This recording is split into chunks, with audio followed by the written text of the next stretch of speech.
Hey guys, what do we got here? Another old boat anchor Mac. I picked this saw up, another one a couple weeks back. It's been closer to a month, but took them forever to get here. But they did arrive. This is what's left of a 1-71. Done verified that on the engine block it is a 1-71, which it also has a -8 one on it, but that doesn't matter. They both have the same engine. It's the 87cc cart motor with the removable head. I'm wanting to say it's like a MC10 cart engine. Somebody can correct me if I'm wrong. I'm not real fluent on the cart motors, but I do know they were some of the hottest saw engines in this CC category. Sadly this one's stuck.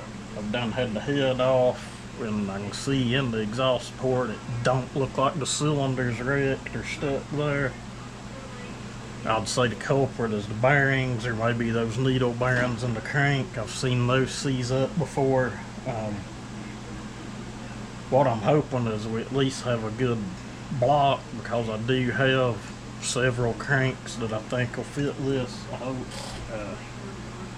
Yeah, I'm going to get into tearing it down. You'll have to bear with me. This is the first of this series saw I've messed with. I'm wanting to say this thing was made around 1960, which is odd because she has anti-vibe stuff on it. And those of you that have run Macs and know them, anti-vibe and Macs, just you don't really see it much. All the ones I have are like an old hardtail bike or something. You have to go over and tighten all the bolts up on them after you run them. If not, they'll fall apart on you. But anyway, I'm gonna get into tearing this thing apart. There's not much left of it. Ready to take the bar off, and it looks like the top of the tank's got to come off to access the front reed plate bolts.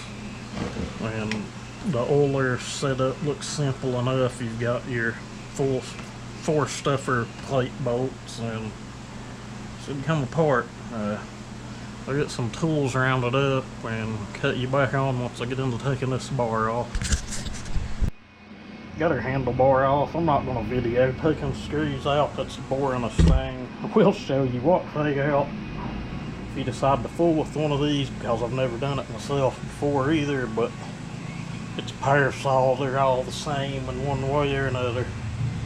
You had 4 nuts to pull off under the tank, and 2 bolts to pull out down here that had nuts held behind them, but that's it. 4 nuts and 2 bolts. That's off of there. And that handle's in pretty good shape, really, to be 60 years old. Okay, one of them pulled the oil tank off next. 4 bolts on the front. Super simple setup. I can see why so many people like making hot saws out of these, because it's the simplest oiler setup I've seen. Man can throw an aluminum spun tank on that thing and run about any carb setup you wanted to on it. Yeah, once I figure out how to get into this, I think I've got it figured out. Pull it off and let you know. Alright, we got our tank, fuel tank assembly off. There's gosh, I'm not going to count on probably 10 or a dozen flathead screws or bolts on the top of it. I highly doubt you're using this. This is one of those that has that, it's like a strainer. It has a name, I can't think of it. Like a big piece of felt sits in the bottom and a spring holding it down. And actually up here, and this big gasket that I highly doubt you could find, but I'm sure you could just use some sealant and seal it up. I've seen people do that, but I don't know. I do like the way it feeds the third port on this saw better. It could be a reason they perform better than the others, I don't know, but saw has really nice reeds. They feel good. Someone has had it apart and hot rodded it because the restrictor has been removed completely. Maybe they came with them, maybe they didn't, I don't know. But thing has a really nice tight set of reeds we could use on a build. But anyway, I've got to pull this shroud off. There's like 6 bolts to pull out, and then you have to pick them off because there's usually a gasket behind there. This thing does have all 6 of the transfers drilled out in it. Inside of the cylinder looks fairly clean. So I'd say it's either the flywheel bearing or PTO bearing stuck, or like I said, it could even be this connecting rod bearing, which luckily it looks like we can get to the bolts and get the piston and rod out without destroying it. And anyway, I'll get that off and cut you back on. Honestly, we got lucky and somebody already took 5 of the 6 bolts out. Basically, you remove those, and then it's just you pick that thing off. That bearing's fine, actually feels really good, and honestly it seals not that bad. Really don't look bad. I don't know, but I'll see if I can figure out the culprit of what's got it stuck. When I find it out, I'll cut you off. While I'm thinking about it, before someone hammers me on not knowing what that was called, it's wick. So it's in the tank, and somehow or another, your fuel line would have came in here. I pulled the remainder of what was left of it out, and the top plate had a big spring to hold that mess down. I know they do work well, but just not how I would go. If I was using this tank, I would seal all that off with epoxy and run a new nice line in through the top with a nice filter. It's just how I would do it. Okay, it took a little longer than I'd planned. The crank bearings were fine. It does have the double rollers, like the non-removable head 87cc engines. I actually have a really nice 152 crank, which is also 87cc's. Like the Acres site, for some reason, has that saw on a 153 listed as 80cc. It's actually another YouTuber, I know some of you probably watch him, building a 153. He thinks it's 80cc, but in reality it's really 87cc. I know I've had a ton of them apart and measured the crank. But yeah, we beat the hell out of that piston to get it out with used heat, penetrating oil. Ended up knocking it up enough to get the crank out, and then took a big ass socket and drove it down through the bottom. But the cylinder's rusty, just fine. It doesn't bother me. It'll hone right out.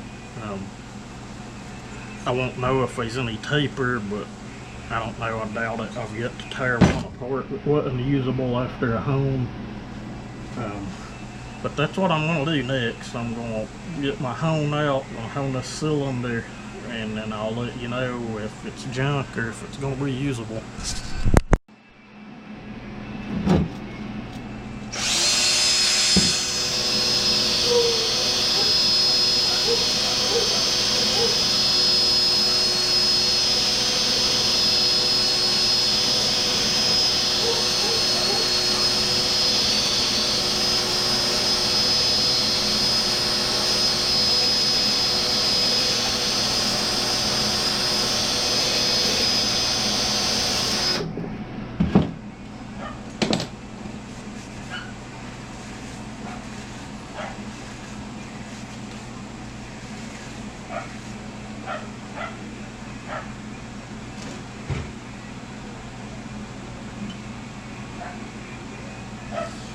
That thing will probably never pick up and look in there, but there was some pitting at the top.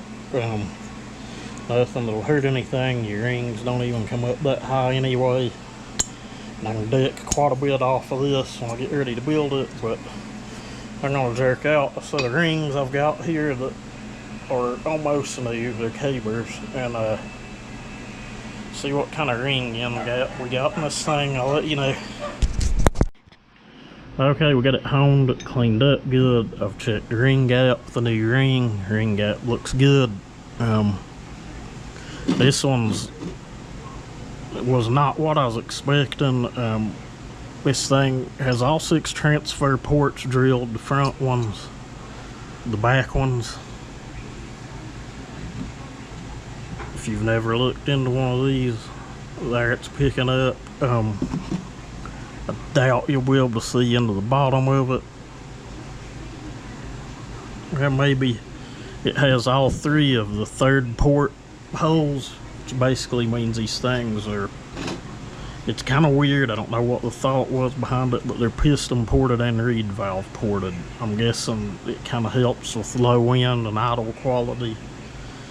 But as far as crankshafts, we're not going to use the one that came out of it, because I don't like that design. You basically almost have to use a right hand starter. I'm not a fan of that.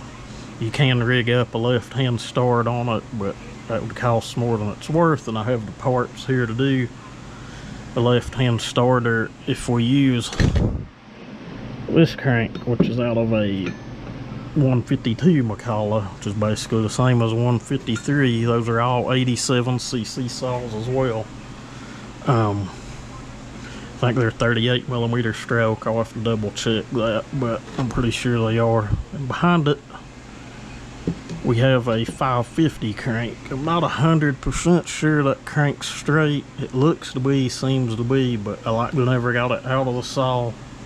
It was stuck, and they're a fixed head saw, and it was a pain. But I've hung on to it for a few years in case I ever might use it on a project, but it's somewhere around 39 or 40mm stroke, maybe even 41. I'll have to double check the numbers, which would put the CCs on this, if it'll work, with the raising the rings up out of the block. We put this in the mid-90s on CCs. But more than likely, just out of simplicity, we may just go with this. Not sure what I'm going to do. Probably be like a Frankenstein saw. I do want it to be right hand start. I might have enough pieces here to put together another one of these starter covers.